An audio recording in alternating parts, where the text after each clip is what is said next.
Nous vivons bien sur Christ. Nous demandons encore de mettre ta fracture à des amateurs que nous y avons mis le dossier. Nous allons y aller. Et il y a des points de droit. On est allé, il y a 4 ans comme il y a une mission, 3 signes, il y a un problème. Mais quand il y a ma blonde, il y a dada, et jamais, année à Diana, le 30, Platon, l'IA DOT, à la veille, il y a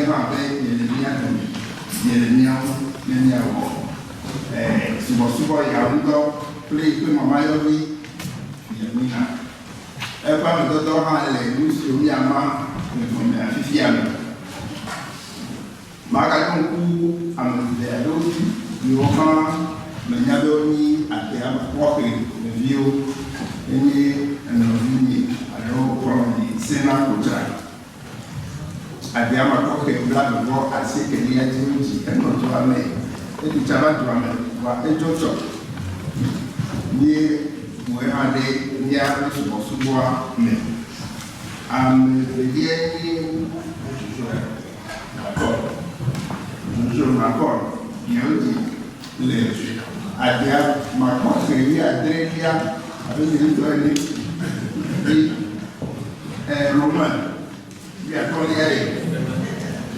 Dabla, Blavon, allô, Dada Sopro, mais il y a des béantons, on va dire.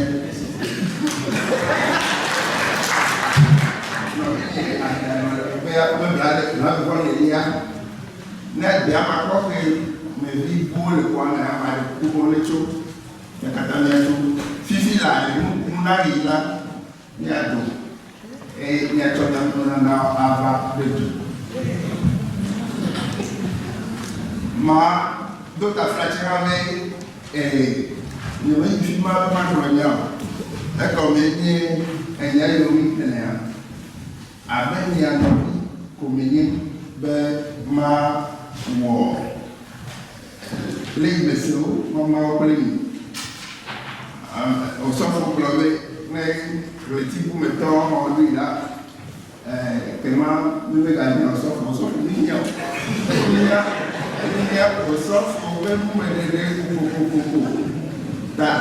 toi, il va m'aider. Mais il y a des poignards, au soif aussi, à l'Omira, aussi là, souvent, les glétis mamlaires, torse, si même.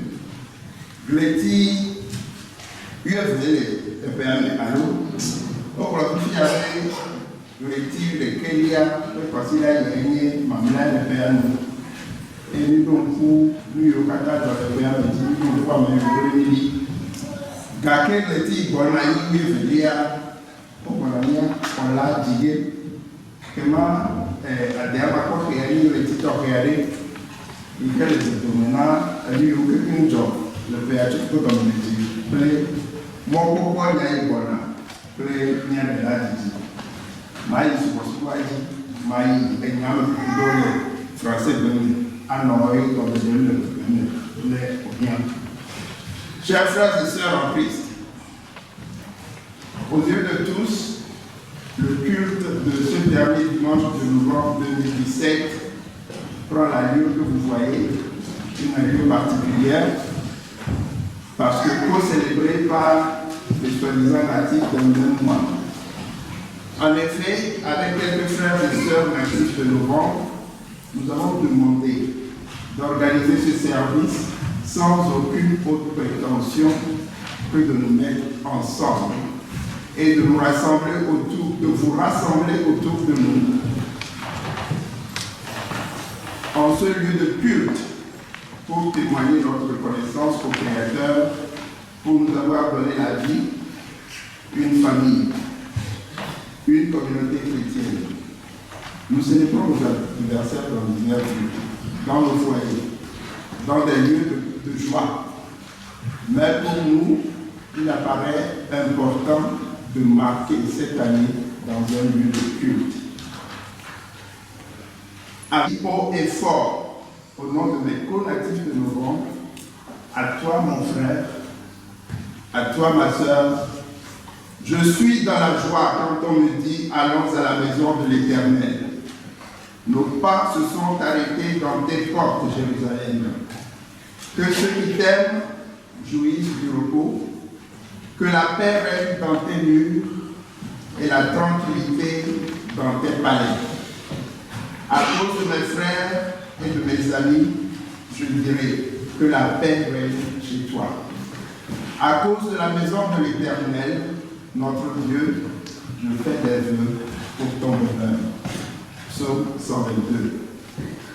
Nous voulons ici en tout premier lieu rendre grâce à Dieu d'avoir permis que notre vœu de marquer notre anniversaire dans sa maison soit exaucé et qu'il nous bénisse et nous inspire afin que les propos que nous tenons en sa face, les postures que nous prenons pendant cette action de grâce soient agréables à lui et nous exhortent davantage à vivre dans la foi et l'amour, le thème de ce jour. Vivre dans la foi et l'amour. Vivre dans la foi et l'amour.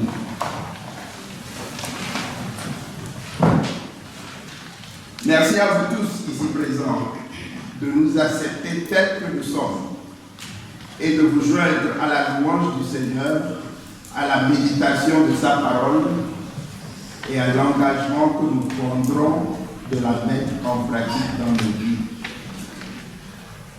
Les textes bibliques que nous venons de lire et d'écouter ne sont pas, vous conviendrez avec moi, des messages simples, rassurants, flatteurs, optimistes, embaumant le cœur que quelqu'un qui célèbre son anniversaire aimerait recevoir.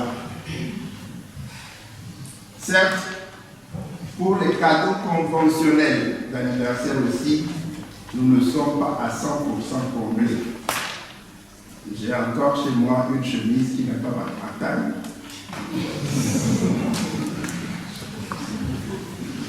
Les cadeaux que nous recevons ne correspondent pas toujours à nos attentes à 100%, disais-je, ou même quand ils sont des surprises. Nous sommes parfois déçus.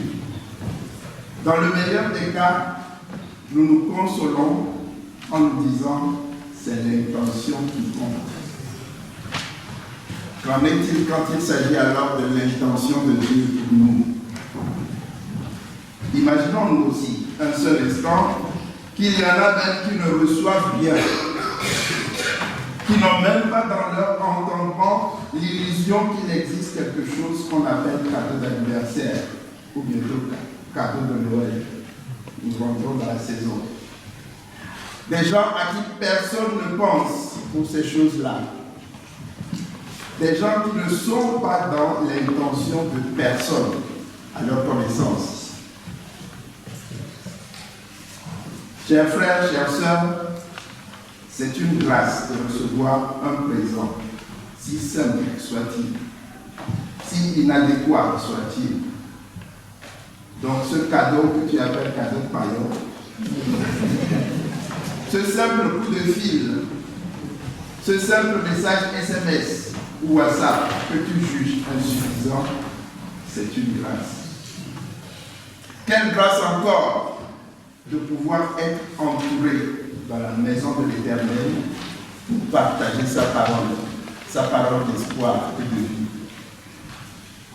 Ainsi donc, quand il s'agit de la parole de Dieu, qui ne nous caresse pas dans le sens des poils, qui nous interroge ou qui semble nous condamner, pourquoi ne nous efforcerions-nous pas à chercher à comprendre l'intention de Dieu en nous imposant de tels passages à des moments où nous voulons nous reposer, nous réjouir, nous défouler, nous alléger, nous extasier un peu. Venons au texte. D'abord, Ézéchiel au chapitre 34 évoque la justice du Seigneur, l'Éternel, qui jugera entre brebis grasses et brebis maigres. Aïe. L'éternelle question sur la richesse et la pauvreté, la force et la faiblesse. Est-ce un péché d'être riche, d'être fort, d'être dans l'abondance? Nous pensons plutôt parfois que c'est une bénédiction de Dieu. Mais ici, on distingue les brebis grasses des brebis maigres. Mais très vite, on comprend que ce n'est pas la richesse, la force et la puissance qui sont condamnées. C'est l'usage qui en est fait. Le verset 21 le dit. Vous avez heurté avec le côté et avec l'épaule et frappé de vos corps toutes les brebis faibles jusqu'à ce que vous les ayez chassées.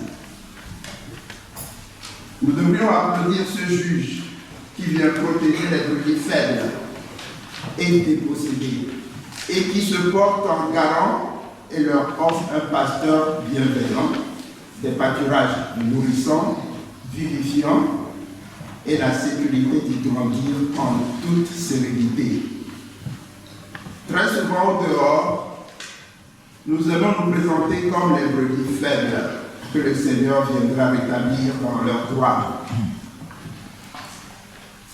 Hélas, en nous regardant dans le miroir de notre conscience, pour peu que nous soyons honnêtes avec nous-mêmes, nous ne manquons pas de déceler les coups de corne violents, parfois discrets, que nous portons à nos prochains, nous aussi. Dans nos familles, nos lieux de travail, nos paroisses, dans nos chorales, nos communautés, notre pays. Le tyran, ce n'est pas toujours l'autre.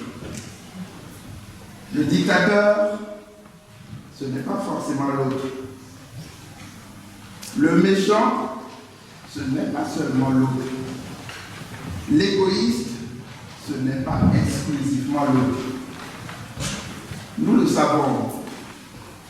C'est pourquoi la venue d'un juge qui sonde, qui fouille les cœurs et à qui rien n'échappe, nous interpelle, nous rend mal à l'aise et nous effraie. Matthieu renchérit dans son évangile au chapitre 25, que nous connaissons bien. Ici aussi, il est question de séparer les brebis avec les boucs. On annonce la venue du Fils de l'homme dans sa gloire, qui s'assiera sur son trône et mettra à sa droite ou à sa gauche les gens selon qu'ils aient obéi à la loi de Dieu à travers les gestes de la vie quotidienne. L'essentiel de la loi de Dieu, nous l'avons. Nous savons ce que Jésus a répondu aux pharisiens sur le plus grand commandement. Tu aimeras le Seigneur ton Dieu de tout ton cœur, de toute ton âme et de tout ton esprit. Voilà le premier commandement. Et voici le second qui lui est semblable. Tu aimeras ton prochain comme toi-même. Tout ce qu'il y a dans l'Écriture, dans la loi et les prophètes, dépend de ces deux commandements. Matthieu 22, verset 34 à 40. Et Matthieu, chapitre 27, met sous forme de gestes et d'actes concrets. Des actes concrets au premier degré, simples, au quotidien.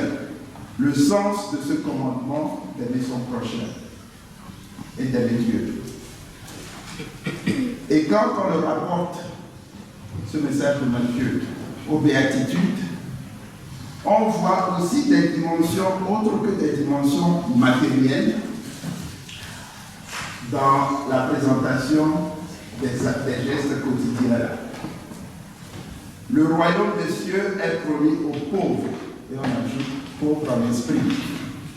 J'ai entendu dire quelque part une fois que c'est lié. aristocrates du temps qui auraient ajouté l'esprit. Mais toujours est-il qu'il y a des pauvres en esprit. Alors, n'avoir pas donné à manger à celui qui a faim veut dire aussi s'être détourné de celui qui a faim du savoir ou faim de l'esprit. N'avoir pas donné à boire à celui qui a soif n'exclut pas la soif de justice, d'égalité ou de paix.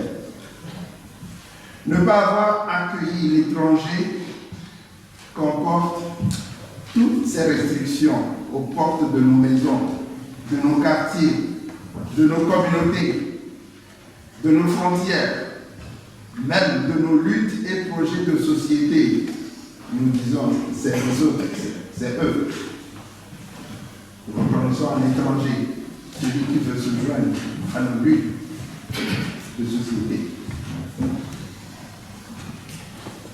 Ne pas avoir habillé celui qui est nu nous interroge sur toutes les nudités dégradantes de nos prochains, malgré leur parure, et que nous chuchotons dans leur dos au lieu de le leur révéler ou de couvrir. Ne pas avoir rendu visite aux malades, c'est ne pas se donner la peine de percevoir les malaises des personnes autour de nous et de murmurer un petit bavard. Ou bien d'offrir une petite prière avec la personne. Ne pas avoir rendu visite aux prisonniers, c'est ignorer aussi les personnes qui sont sous l'emprise du mal, sous toutes ses formes. Le pouvoir excessif, la jalousie, la cupidité, la drogue, l'égoïsme, et j'en passe. La deuxième raison pour laquelle j'ai dit que je trouve ces passages troublants est la sanction que le juge prononce. Aux faibles et aux opprimés d'hier, Ézéchiel au verset 25, que nous n'avons pas lu, fait dire au Seigneur: je traiterai avec elle, les brebis faibles, une alliance de paix, et je ferai disparaître du pays les animaux sauvages. Elles habiteront en sécurité dans le désert et dormiront au milieu des forêts. Je ferai d'elles et des environs de ma colline un sujet de bénédiction. J'enverrai la pluie en son temps, et ce sera une pluie de bénédiction. De même, Matthieu fera inviter les bons, venez les bénis de mon Père, recevez en héritage le royaume préparé pour vous depuis la création du monde. Si seulement nous étions convaincus de mériter les attributs de ceux qui sont ainsi réhabilités, nous n'aurions aucune crainte. Nous serions dans l'allégresse et la paix, la quiétude totale. Nous dirions que ce Dieu est vraiment juste et bon. Alléluia. Mais voilà, pour ceux qu'on classe dans la catégorie des brebis grasses et méchantes, les boucs, ceux qui n'ont pas fait les petits gestes de la vie que demande la loi, ceux-là à qui nous semblons ressembler fort, Matthieu fait dire la sanction. Allez-vous-en loin de moi, maudit, dans le feu éternel, préparé pour le démon et ses anges. C'est dur comme sanction, car implacable et irréversible. On nous dit le feu éternel. Subir ça éternellement. Mais alors, en personne intelligente, nous disons-nous, qu'en est-il de la grâce qu'on nous a aussi annoncée dans l'Évangile? Que que par le sacrifice de Jésus-Christ, nos péchés nous sont pardonnés. Donc, en méritant le pardon, nous avons reçu le pardon. On nous parle ici de feu éternel. Ces questionnements marquent notre incohérence, nos contradictions, qui sont parfois illustrées par le cycle que nous observons, même dans la liturgie de nos cultes. Chaque dimanche, nous nous assemblons, nous nous saluons chaleureusement, nous exprimons notre louange au Seigneur, nous écoutons sa voix et sa volonté. Ensuite, nous nous reconnaissons défaillants devant sa loi et confessons humblement nos péchés. Il nous annonce son pardon. Nous nous sentons soulagés et apaisés. Et nous suivons des textes, des lectures de textes et des sermons qui nous rendent ragaillardis dans notre foi. Nous manifestons notre reconnaissance par l'offrande et nous recevons la bénédiction pour nous voir renvoyer dans le monde afin d'être des témoins de la grâce de Dieu. Nous vivons par des gestes quotidiens. Salut. Dès que des fois, nous ne sortons même pas du lieu du culte avant de nous replonger dans les mêmes erreurs, les mêmes actes d'iniquité envers nos proches et d'offense à la loi du Seigneur pour attendre le prochain dimanche pour reprendre le cycle. Il en met année après année. Nous rendons grâce à Dieu pour sa protection pendant 12 mois. Nous lui confions nos joies et nos peines et nous l'implorons de nous accorder sa bénédiction pour les mois, l'année ou des années à venir.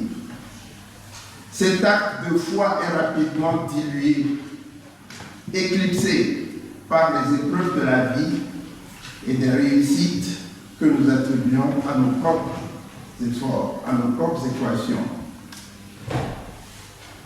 L'année suivante, nous revoici devant lui, reconnaissant que tout ce qui s'est passé, c'est à lui, on lui rend grâce, on demande sa bénédiction et il nous comble de grâce. Et nous retombons dans les mêmes erreurs, les mêmes iniquités, les mêmes péchés. Chers frères et sœurs, acceptez-vous que nous continuions cette routine, même s'il y a un pardon, même s'il y a une grâce. Sommes-nous fiers de reprendre les mêmes erreurs à chaque fois que nous venons déposer nos pardons devant lui et qu'il accepte de nous pardonner pour repartir dans les mêmes comportements? La grâce. En tant que chrétien, il est légitime que nous évoquions la grâce. C'est la preuve que nous croyons en Jésus-Christ. C'est le signe de notre foi. Et c'est parce que pourquoi le thème de ce dimanche nous parle de vie dans la foi et dans l'amour. Vivre dans l'amour, on commence par l'amour. Vivre dans l'amour nous renvoie à ce que j'ai appelé les petits gestes de la vie. Donner à manger à celui qui a faim. Donner à boire à celui qui a faim, à soif, accueillir les autres.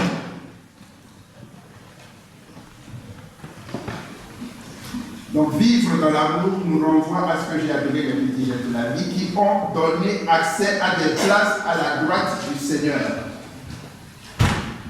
Vivre dans la foi, c'est croire au sacrifice de Jésus. Et partant, aimer Dieu de tout son cœur, de toute sa force et de tout son esprit. La voie est difficile.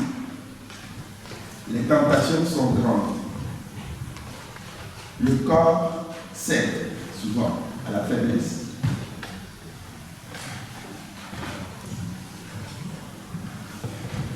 Un de nos chants nous dit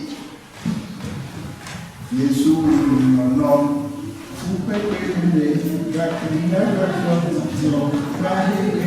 et moi j'ajoute, ce n'est même pas la répétition. C'est Fifi Amour, il y a dans le temple, dans mon village, un texte qui, dès que je suis assis, m'interpelle. C'est écrit Tchotchoke na vous vos amis. Tchotchoke na vous vos amis. Margarete, si tu as un fardeau sur le cœur et tu le traînes avec toi, tu n'es pas en paix avec toi-même, tu n'es pas en paix avec ton prochain. Une fois que tu pardonnes, une fois que tu laisses tomber, c'est sur le champ que tu es allégé.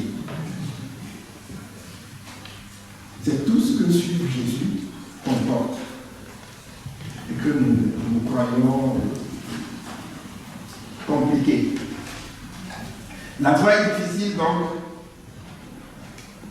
et la seule façon, ce qui nous reste à faire, c'est ce que nous dit Luc dans son évangile au chapitre 13, verset 24. Efforcez-vous d'entrer par la porte étroite, car je vous le dis, beaucoup chercheront à entrer et ne le pourront pas. Essayez, s'efforcer, à suivre. Au lieu de vivre les bras baissés et de se contenter de la facilité du refus de l'amour. L'épître de Paul aux Éphésiens nous dit que c'est seulement par la prière les uns pour les autres, que nous y parviendrons. Et l'épître de Paul aux Éphésiens, l'autre passage qu'on a lu, nous donne une lueur d'espoir.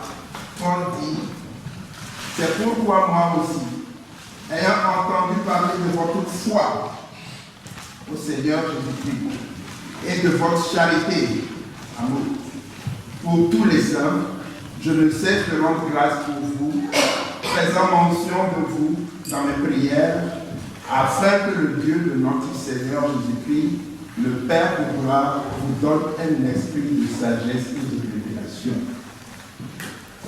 Notre prière, notre devoir est de pouvoir distinguer et d'accepter pleinement cet esprit de sagesse et de révélation. Car Dieu nous révèle beaucoup de choses à travers des personnes, parfois étrangères à nous, qui met sur la route. Les écoutons-nous. Permettez-moi d'évoquer ici une expérience curieuse, un témoignage personnel.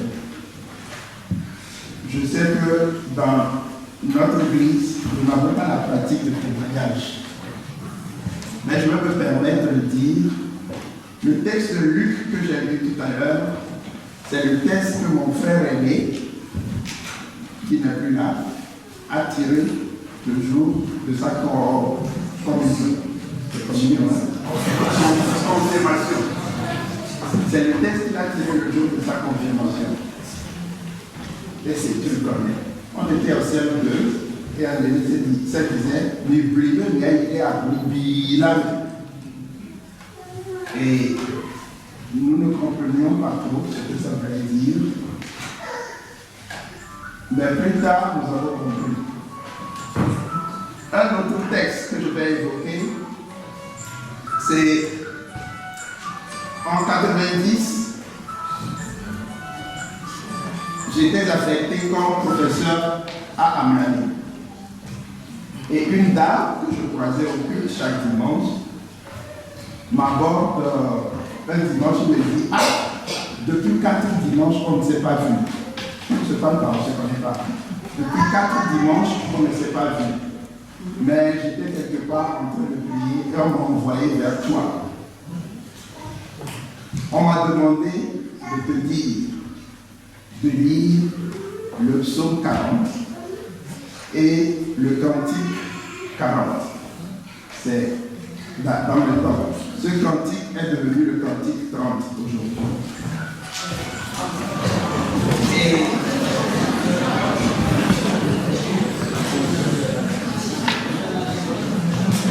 après le culte, je suis rentré à midi.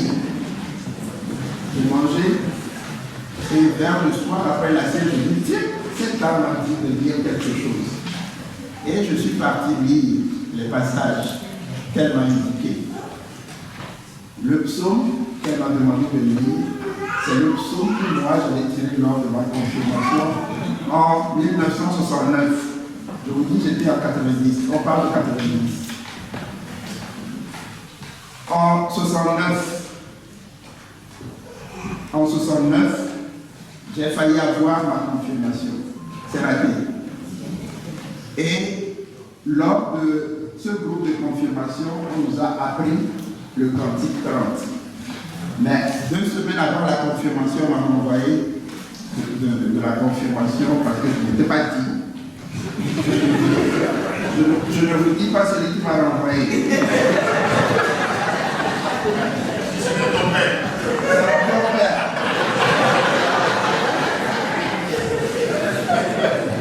Après le culte du matin, on rassemble les catéchumènes et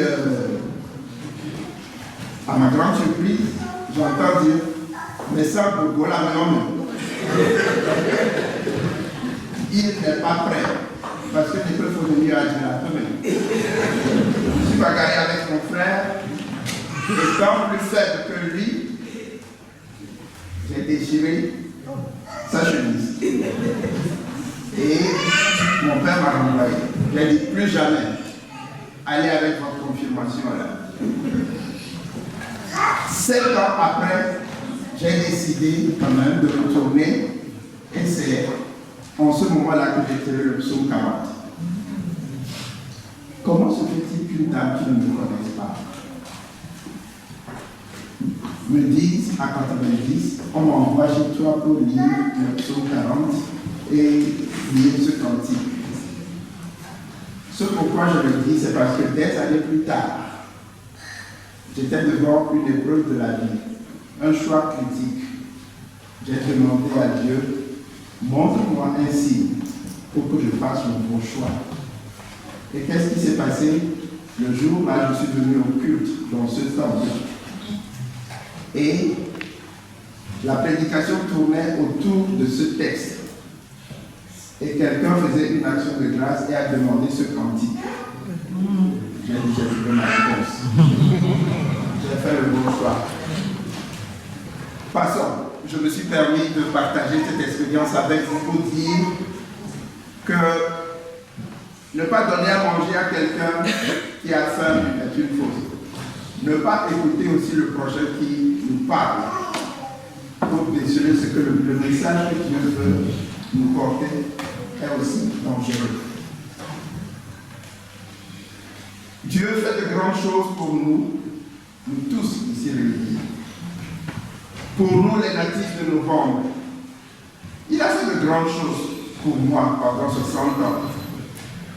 Quand on me demande qu'est-ce que tu retiens le plus de ces années, de ces 60 ans, je saute pour dire j'ai perdu mon père et ma mère trop tôt. Je ne pense pas à ce que Dieu me les ait donnés en premier lieu. Dieu m'a donné un père et une mère.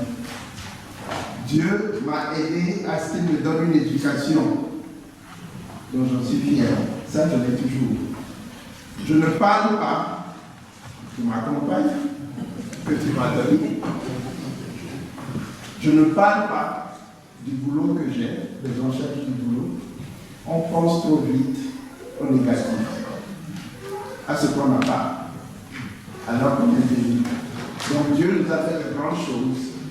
Et je vais alors conclure en vous invitant à rendre grâce par le psaume 95, qui est aussi dans la liste des textes de ce jour.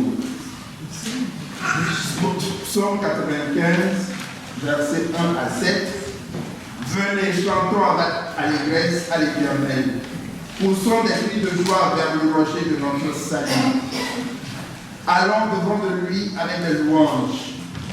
Faisons retentir des cantiques en son honneur, car l'Éternel est un grand Dieu.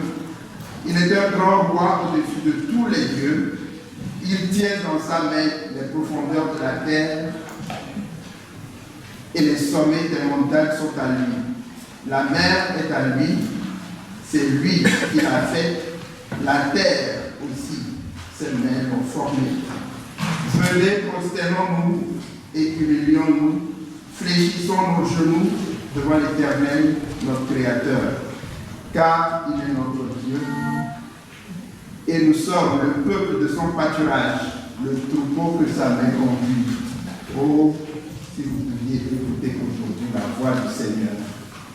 Amen. Amen. Je vous invite à chanter le cantique 30 là, comme on a appris.